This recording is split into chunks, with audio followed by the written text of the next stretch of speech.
All right, I'm going to read to you a longer reading than I normally like to do from Exodus 5, 1 to 21. We're going to parachute in for a few minutes to this part of the narrative of the Israelite slaves leaving, escaping, fleeing Egypt. And it reads, afterwards Moses and Aaron went to Pharaoh and said, "This is what the Lord, the God of Israel, says. Let my people go so that they may hold a festival to me in the wilderness."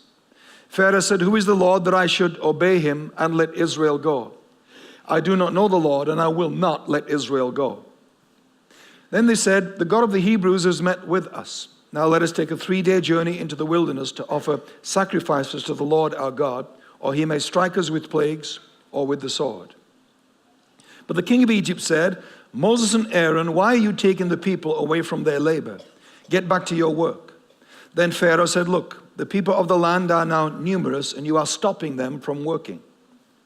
That same day, Pharaoh gave this order to the slave drivers and overseers in charge of the people: "You are no longer to supply the people with straw for making bricks.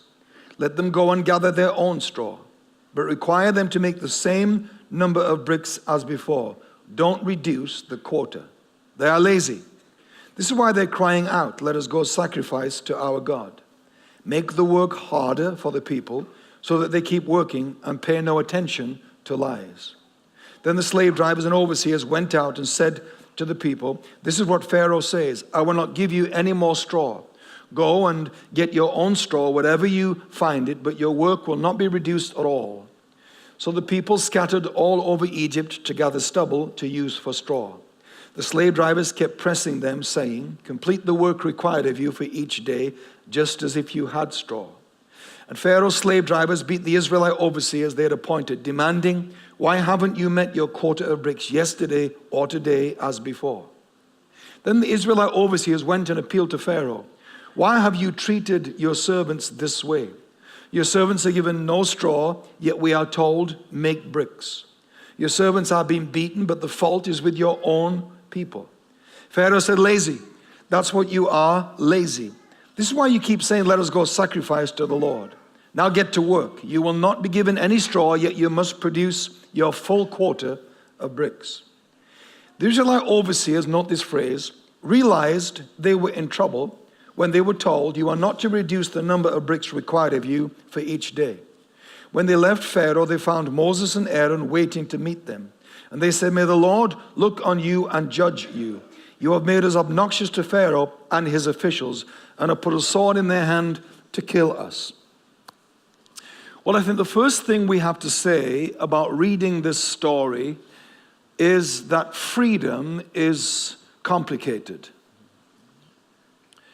And I think you need to know that God, who has never himself been subject to bondage, God has never had to be set free or liberated, but a God who has never experienced that knows that humanity do experience that. And God wants you to know that he knows that freedom is complicated. It's also important that the unchurched, and we were all once that the unsaved in this community, in this city, in this country, they need to know that the church know that freedom is complicated. Because I think we have a gospel of liberation and freedom and new beginnings. I understand that. Often our delivery of it is so black and white and so simplistic that the complicated nature of people's lives and difficulties make them feel that we don't even speak human. We speak Christian, but we don't speak human. And the most progressive, best organizations in the world, especially churches, are fluent in human. And so this is a very human story. This is about people that are in a long-term confinement, long-term bondage, long-term slavery and incarceration. This is what this is about, and this is true for people in all societies, in all generations, all over the world. But this particular story in the Bible, I've always found fascinating because of the complicated elements, component parts that God had to create in order to get them free from Egypt. Now, they have been in bondage and in confinement, by the way, for 430 years.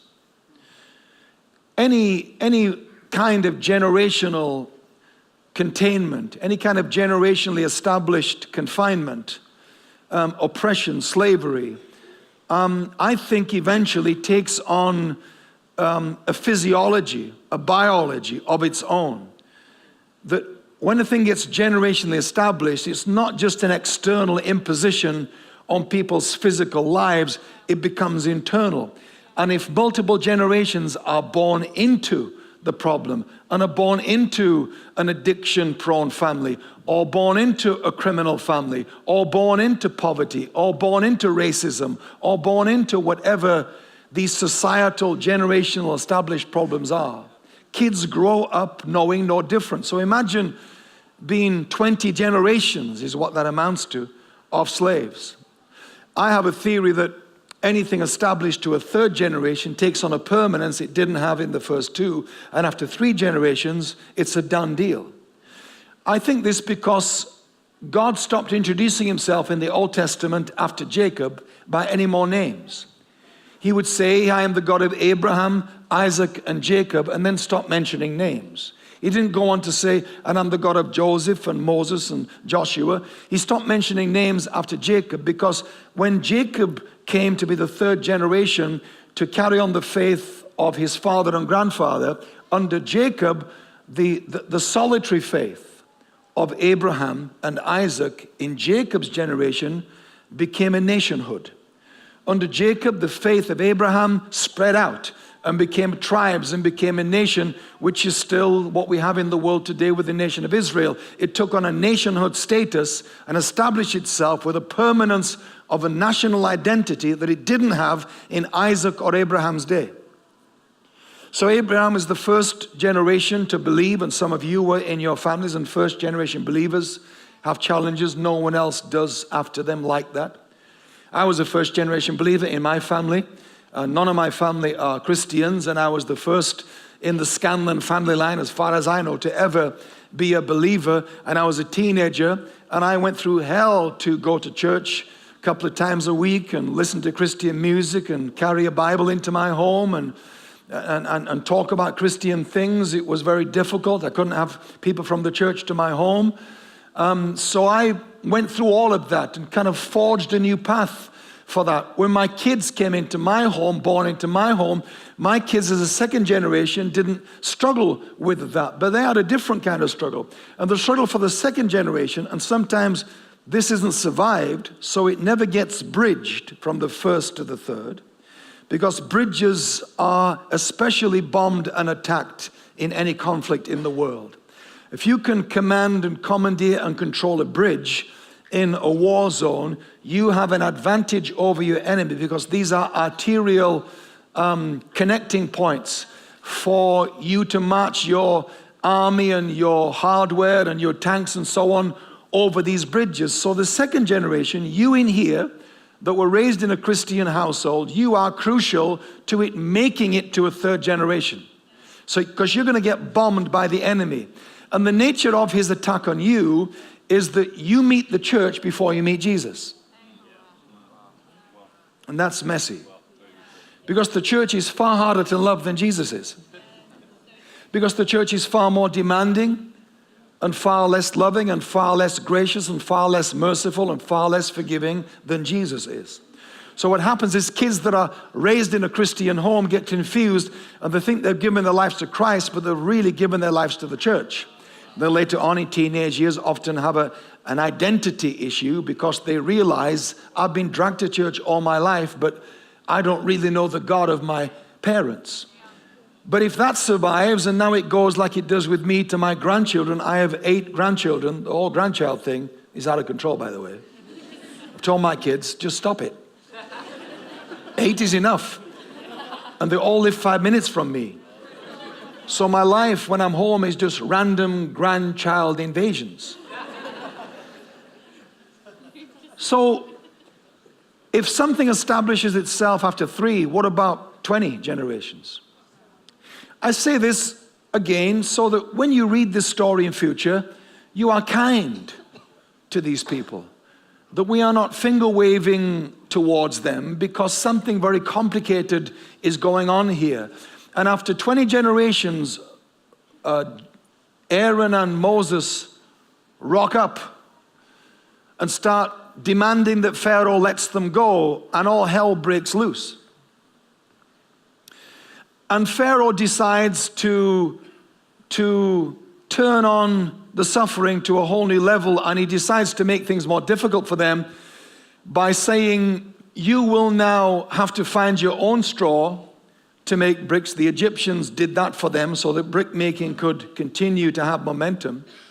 You'll now find your own straw, but the number of bricks expected from you, the amount of return, the work ethic, the productivity rate will not be reduced.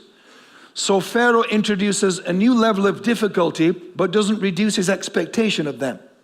So this was torture on them. So the Hebrew foreman go and complain to Pharaoh, and then Pharaoh says, this is how it's going to be. You're going to make bricks without straw, but your quota won't be changed. I said, note this phrase, because it says they then realized, when he said that to them, they realized they were in trouble. I find that a strange statement for slaves. How can you not know you're already in trouble? Then I realized they were in trouble. What it's going to be saying to us, and this is why freedom's complicated, if you need more trouble to let you know you are in trouble, it's because you've made friends with the trouble you're in. So they didn't see their lives as troubled.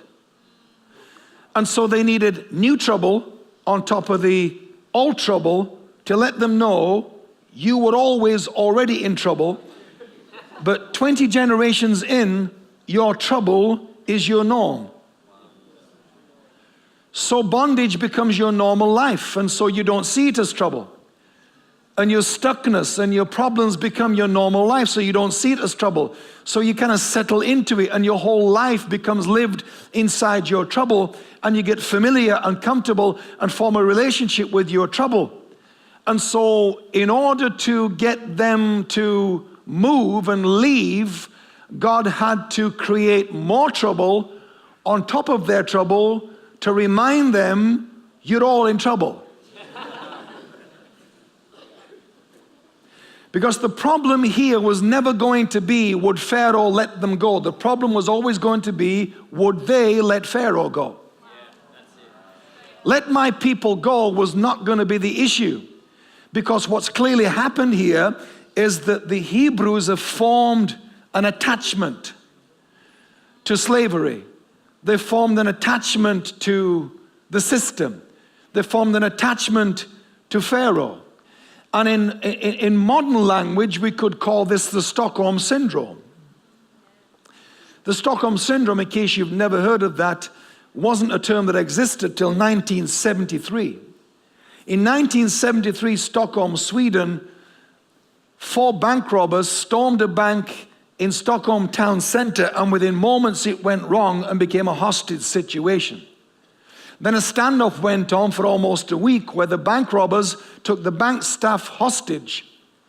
After a week, and it got resolved peacefully, and the bank robbers went to trial, what shocked the nation is that none of the bank staff would give evidence against them. And they wouldn't give evidence against them because during the standoff, during the hostage crisis, the people in the bank felt safer inside the bank with the hostages than they did outside with their liberators. Because outside are SWAT teams who are wanting to storm the bank with bullets flying, knowing that one of the bank staff could have been hit by a random bullet, and it didn't matter to the SWAT teams or the politicians because they want to have a resolve and get this dealt with. They don't really care about the consequences often. It's all driven by things that we'd be surprised about, our resolving of these things. And the bank staff felt that the robbers were taking better care of them than the careless possibilities that were being contemplated by the cops. The bank robbers were sending out for medications and food and sending messages to these people's families to let them know the bank staff, their loved ones, were okay. They'd come to no harm with them. And so they felt that the bank robbers looked after them better than the liberators would. So when it came to trial, they wouldn't speak against them. Jan Erik Olsen, the chief bank robber, when he got free from jail after doing only 8 years, because his sentence was reduced because no one would speak against him, after 8 years he got released from jail, he married one of the hostages. One of the bank staff fell in love with him during the hostage week, promised she'd wait for him, and did. And when he came out of prison, she married him. The bank robber and the hostage taker got married to one of the hostages, and so they called it the Stockholm Syndrome. When people form a psychological, emotional alliance with their captors to the point where they stay with them when we all think, why didn't you run? Why didn't you get away from there? What we don't understand is sometimes the captors are more kind to them than the people that should be kind to them. And so it became known as the Stockholm Syndrome. And while you may sit there, rightly so, and be shocked and awed by the fact that one of the bank staff married the hostage taker, it is not so shocking when I say to us, we have all done the same thing. We have all, at different times in our life, married our own hostage takers in our heads. We have all married the Pharaoh in our minds that robs us of freedom. We've all got attached to what's not working. We've got attached to mindsets and relationships and belief systems and ways of doing life and habits and attitudes. We've formed an alliance, an attachment to these things, and we come to church and we know it's not working and we know it's not great, but better the Pharaoh you know than the Moses you don't know. Is what's going on here. Who's this Moses guy? How can we rely on him? What's he got to back him?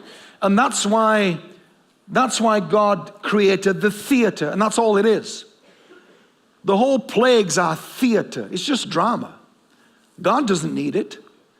But God knew that they would need persuading that they'd be okay with Moses.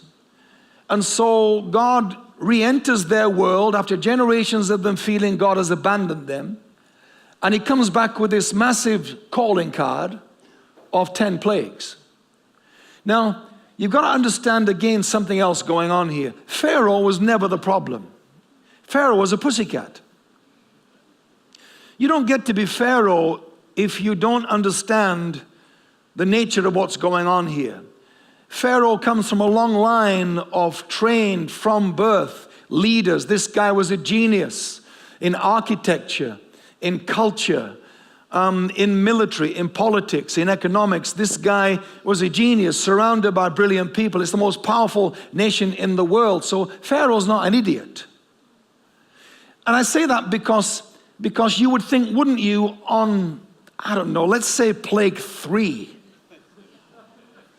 Pharaoh will be thinking, okay, whatever this is that's backing up these two guys, whatever this power is, I think we need to already figure out now how we can get this thing settled. Because if this goes on like this, this will destroy our economy, it will destroy our military, and it will wipe our country out. You think plague 3, he'd be asking for terms. It went to 10 because the Bible says God hardened his heart. In other words, he wanted to say go, but he kept saying no. And some of you don't understand what I just said because you have no theology for God making you do stuff you don't want to do. And it's very biblical. That God can make you do stuff you don't want to do, and God can constrain you to do things you don't want to do. God can make you unreasonable and stubborn, and God can make you fixed and focused on something that makes no sense, that defies reason. You won't listen to anybody. You are just fixed like Jesus was with his face to Jerusalem and Paul was with his mind towards Rome. Doesn't matter. I'm going to do that. I know you love me. I understand the prophecies. I know you're telling me don't do it or bad things will happen. That's cool. Thanks for the heads up, but I'm still going. And so And so God does a job on Pharaoh, and Pharaoh keeps saying you can't go when he wants to say go. So you've got to know Pharaoh was never the problem. So him letting them go was not the issue. It was, would they let the bank robber go? Would they give evidence against him? Would they realize Pharaoh's not their friend and Moses isn't their enemy? Is why this theater is taking place, because God's trying to get them ready to leave. And God's wanting them to realize that you'll be okay. I can look after you. There's a power here that's backing Moses, that's greater than Pharaoh, greater than Egypt, and you'll be okay with me. This is what God's doing for the benefit of their doubts. He's letting them know you'll be okay, and it's all taking place. And I was speaking to a prison officer recently who told me the reoffending rate to get back into jail is huge. I was talking to a prison officer in Adelaide. And he said to me, we released a woman from prison last week. She'd been in for 8 years for armed robbery. He said she left prison on Wednesday morning, went straight to the shopping mall, robbed a store, then sat down on the pavement waiting for the cops to come. She was terrified of being free. Because when you've lived your life being told when to wake and when to sleep and when to eat and when to exercise, when that's your norm, and it was their norm for 20 generations, freedom is terrifying. And I think people need to know that we understand it's just not as simple as we frame it. Well, just get over it. Just believe. Just have more faith. Just find more strength. All things work together for good. You need to pray more, fast more, read your Bible more. Oh, shut up. Shut up. Because until you are in someone else's shoes, you ought to be careful what you fling around that costs you nothing to say. It costs you nothing to say to people, suck it up and deal with it, when you've had nothing in your life to suck up and deal with. People who've suffered never, ever talk like that to other people. You just don't. Because you understand it's just not that simple. And some of you have friends and family that are battling all kinds of things, addictions and life-controlling habits. And one of the reasons you're afraid of bringing them to church is because sometimes we come across up here a bit too simple, a bit too simplistic. Or we can have a judgmental tone that makes people feel anybody that's imperfect shouldn't be in the room. And all of that we have to have a radar for, because if we want to build churches for people that want to come, that are attached to things that are not working, we have to model freedom in a way that is certainly of interest to them, let alone exciting. You're okay? Yeah. All right, a few more minutes and I'll get out your way. Let you go party. So here comes Moses. Moses and Aaron are what we could call liberators. Let my people go is a command to liberate. It is a liberation statement. Let my people go. Liberation. Moses is the liberator. But I want you to understand the difference between liberation and freedom is going to be an enemy, not a friend. Because let my people go is the voice of a liberator, but bricks without straw is the contribution of an agitator. And God knew that to get them to leave Egypt, they would need both. To leave Egypt, they would need a liberator, but they would also need some agitation in the form of Pharaoh that made it uncomfortable enough for them to stay, for the realizing Pharaoh is our enemy, he hates our guts, and we can't stay here. That's what they didn't realize they needed. And I want to say to you tonight that if God wants to get you to move from something that you have formed an attachment to, you will need more than a pastor or a preacher or a Christian or a friend saying, let Susan go. Let Phil go. Let Jeff go.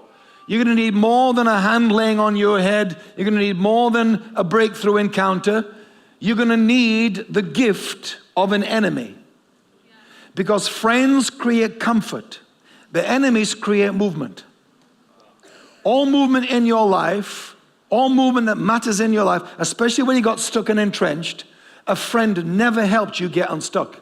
It's always an enemy, it's always resistance, it's always something that doesn't care about being your friend, that will tell you the truth, that will resist you, that will force you to the point where you think, I am done, I am out of here.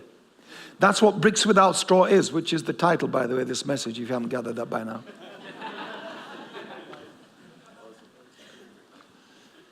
So I don't know where this finds you tonight, but what I do want to say to you is that there is a difference between liberation and freedom. There's a difference. Liberation is when you see going viral around the world, then, you know, the Allied liberation troops are rolling their tanks and soldiers into Iraq. And Saddam Hussein's bronze statue's been dragged down by ropes, and all the liberated people are dancing in the streets. That is the moment, the act, the day of liberation. But it is not freedom. Liberation's an event. Let my people go was an event. Leaving Egypt is an event. But we all know that they all died in freedom. How crazy is that? They died in freedom.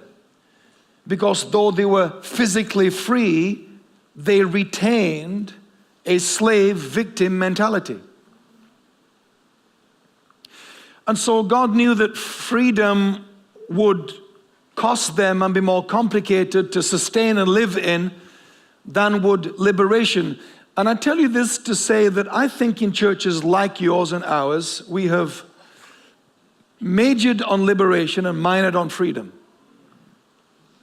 I think we've majored on the act, the event of, I think we've got stuck at let my people go because we preach about breakthrough and we lay hands on you and we shabba-dabba-doo over you and we lead you to believe that that's what this service and that's what leadership do.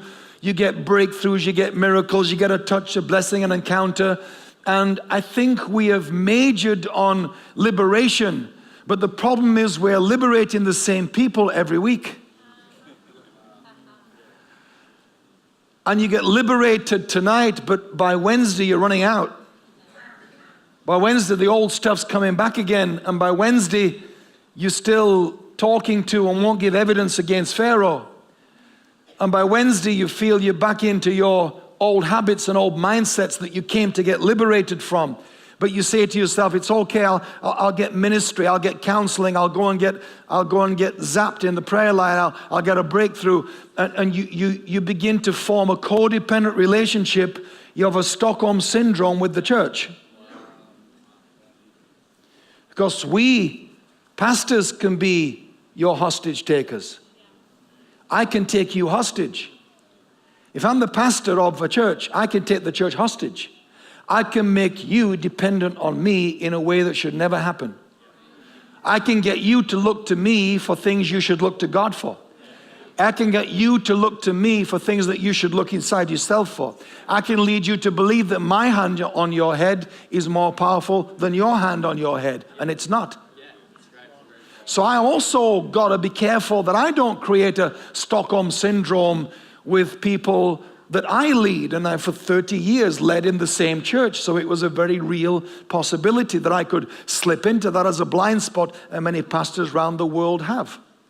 The big, man of God thing. I'm the man of God, I'm the big chief, I'm the big cheese, and I know stuff you don't know, and I have this fast track with God that you don't know about, and it's just baloney.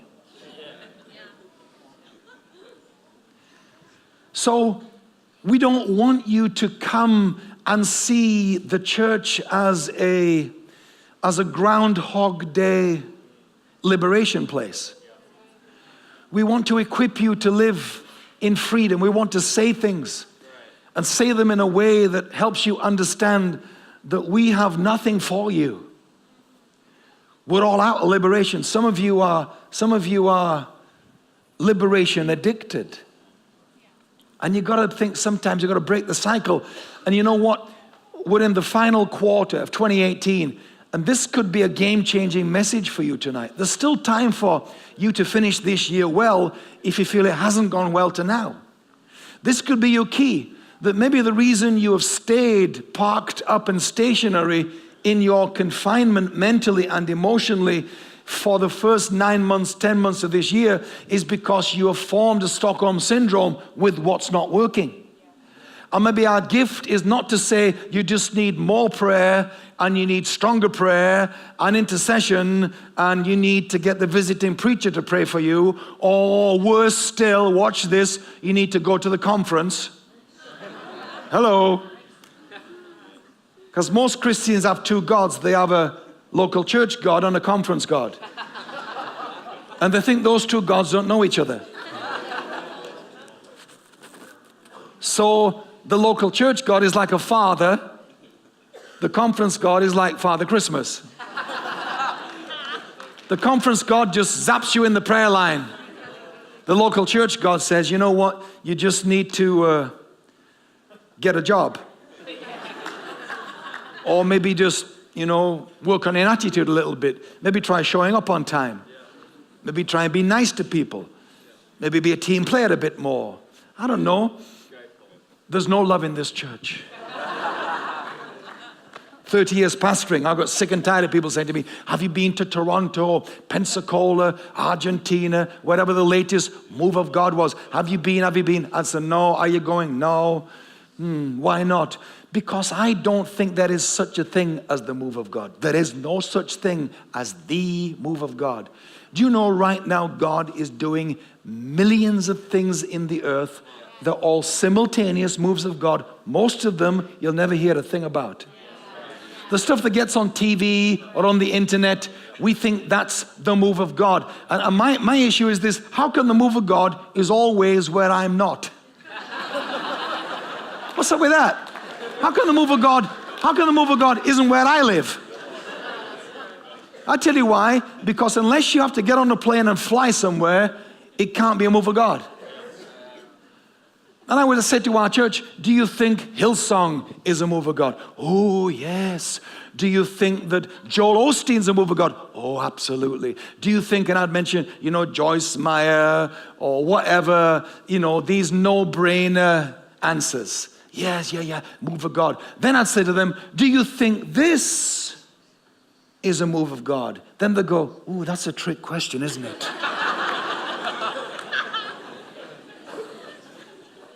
Because what they're thinking is, you know what? This is a bit too ordinary to be called a move of God. It's just kind of local church and same old, and just Tim up there and Zach doing their thing and same songs and, I'd say just same people, and I sit in the same seat every week and, have similar conversations, and so there's nothing really exciting, spectacular, flash happens here. So we go somewhere for that. And so you are in love with your hostage taker is the conference God.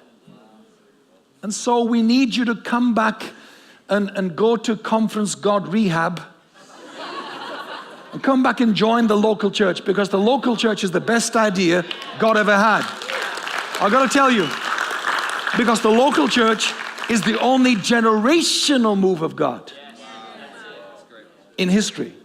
We'll be here when the glory cloud's gone and Toronto's done and Pensacola's done. We'll all still be here, just reaching our community, head down, reaching people, serving people, loving people, decades on, year in, year out, like an old ox, just reaching our community, watching all these flash stuff come and go, watching all these people fly around the world to get a touch and a blessing and a breakthrough, only to come back to the same church or be on their 5th church in 5 years and wake up and realize maybe the problem was not the church, maybe the problem was moi.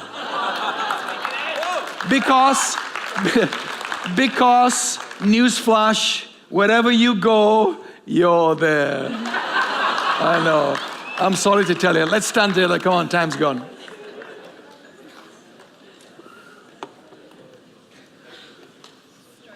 Well, you're beautiful humans, you lot. And you should go out this week and try and be a brilliant human. One of the fails in my church was that we are good Christians that were bad humans. So take all this love and grace in here and go and give it away. Be empty this week. Go and love people who do not say back to you, I love you too. Go and give someone a high five or a hug that you know will not reciprocate it. Go and forgive someone that will not say to you, I forgive you too. Go and be kind to someone who will not thank you for your kindness. That's where this stuff counts. In here, you guaranteed feedback. In here, it's reciprocal. Go and give your love to non-reciprocal communities. That's where this really counts. Father, I thank you for these beautiful Australian humans here in this room. I thank you for this church, for its history, its roots, its foundations, its seasons, its times, its shifts, its reinventions. And I thank you, all of that has brought us to here now, here tonight, to this time and this space in history, in this city, in this country, in this world. And I pray as we leave tonight, it will be a different leaving to our normal Sunday night dismissal and end, and we go into our evening and step into our week. I pray something will occur to us, that something will keep us awake tonight. I pray something I've said, some language, some phrase will stick in our minds and become a conversation and become new language for our lives where we're struggling to interpret what's going on. I pray for courage for some that really need that tonight. I pray for courage for some to divorce Pharaoh and to give evidence against the hostage takers in our minds. I pray for courage to leave prison and resist the temptation to reoffend and go back to the comfort of the weakness and the average and the dysfunction that we know is not working, but at least we feel safe there. I pray for an enemy to be in your life this week. I pray that God would bless you with the gift of someone who creates movement in your life by their resistance and their saying no to you. I pray that boss at work that's getting on your nerves and driving you crazy, you'll reframe your boss as a bricks without straw contribution to your life that makes you think, okay, I need to get out of here. I need to move. I need to change. I need to grow. I pray that God will help you to make this message your reality this week, starting small and tiny things. It doesn't matter. But I pray that something shifts, something happens. And I pray finally that you here that know that you are addicted to liberation will not pick the phone up this week, will not have the same conversation this week about the same stuff that you know how to fix. I pray that you will not waste any more of your or anyone else's time discussing liberation when what you need to do is to now walk in simple steps of freedom and keep taking them towards the close of this year. And 2019 will start unbelievably strong if you will walk towards the new year with a new mindset of responsibility to live free. In Jesus' name. I pray your blessing, Lord, on this house, this family, this church, on all their dreams, all their aspirations, those that they have articulated, those that they have not yet spoken about. Pray that you will shower this house with good things, that you will bless them with resources, and where resources are low and lacking, that you will bless them with resourcefulness, that you will awaken the genius in us of how to do a lot with a little when a lot is not an option for us right now. Pray that you will open doors, give opportunities, give favor where this church needs it in the community. at all levels, so that what's in the hearts of these leaders to do in the next 20 years becomes possible. I even pray finally that you will give them a fast track for things that they think will take years, that will happen quickly in these coming months. And I pray that through this sense of acceleration of things that they thought would not happen for 5 or 6 years, I pray that the sudden happening of those will let them know that you see them, that you're listening, you're attentive, and that you're on their side. So I ask you, Lord, as a favor to me, because I'm a low-maintenance son and don't ask you for much. So I ask you tonight to do that for this church. In Jesus' name. I love you guys. Thanks for listening, and you're welcome all day. Thank you. Thank you.